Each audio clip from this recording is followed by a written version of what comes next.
Daytime is easy for a ginger kitten, but tonight is Mochi's first real night in his new home.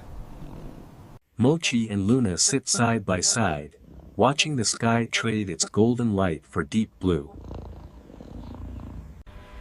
Down below, car headlights blink on one by one, like fireflies waking up in the city.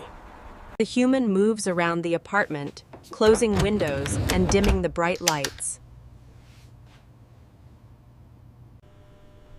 Soon, only a single small lamp in the corner glows, and the room shifts into night mode. Mochi's ears twitch at every sound. The pipes click. The fridge hums a little louder than before. Good night, Luna. Good night, Mochi. The Caucasian light-skinned adult woman whispers goodnight and disappears behind the bedroom door. The door closes with a soft click, and suddenly the apartment feels bigger, quieter. Mochi licks his paw and pretends everything is normal, but his eyes won't stop scanning the room. On the wall, the tall coat hanger throws a long shadow, like a skinny giant with too many arms. By the window, a plant sways just enough to send its shadow crawling slowly across the floor. Mochi's fur rises along his back. His tail puffs into a tiny brush as the shadows slide and stretch.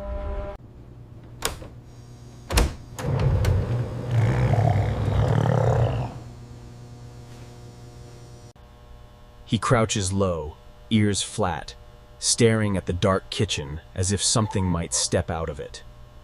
Then a sharp clang rings out from the pipes, echoing through the walls like a monster knocking. Mochi shoots straight into the air, landing with his belly low and his eyes huge with panic. He scrambles backward until he bumps a chair leg, then squeezes under it, vanishing into the shadows. From under the chair, the living room looks enormous. All that shines now are his two tiny, glowing eyes. The coat hanger's shadow leans across the wall, shifting whenever the lamp hums or a car passes by. The plant's shadow reaches across the floor like slow fingers whenever the leaves twitch in the breeze. Under the chair, Mochi's imagination turns every moving shape into something with claws and teeth. Luna hears his tiny, shaky meow and slowly lifts her head, ears turning toward the sound. She rises and walks toward the chair, every step calm and unhurried in the dim light. She lies down beside it, pressing close to the edge so that her steady eyes meet his under the frame. Her pupils are wide but relaxed, and her purr grows deep and steady, like a warm engine in the dark. She slides one paw under the chair, gently brushing his side as if to say, "I'm here." Mochi inches forward, nose first, pulled toward the sound and scent he's begun to trust. He steps out at last, pressing himself against her shoulder as their purrs blend together. Luna turns and lead the way, her tail flicking gently as Mochi follows in her paw prints.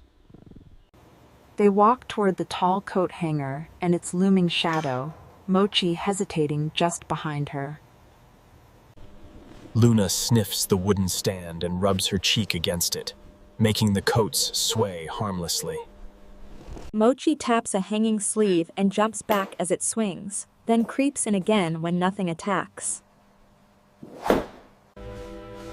Next, they move to the plant, its leaves casting oversized shadows across the floor.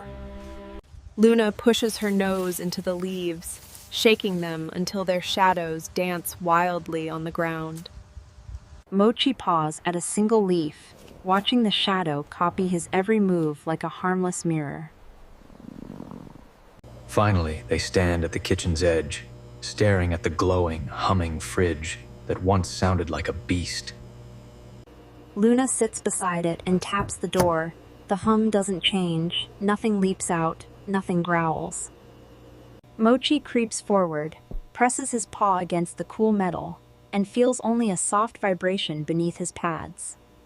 He tilts his head as the steady hum loses its teeth, sounding less like a monster and more like the apartment breathing.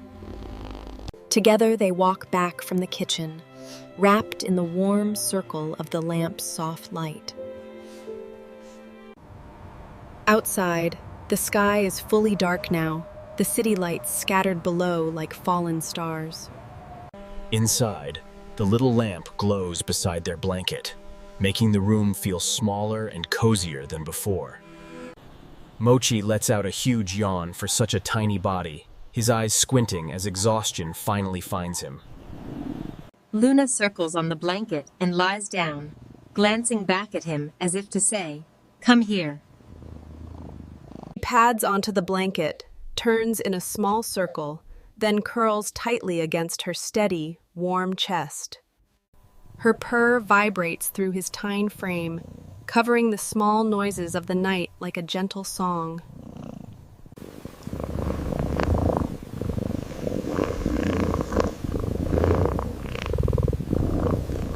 The night remains full of sounds and shifting shapes, but here, two cats sleep as if nothing in the world could touch them. With someone beside you, even the darkest room can feel like home.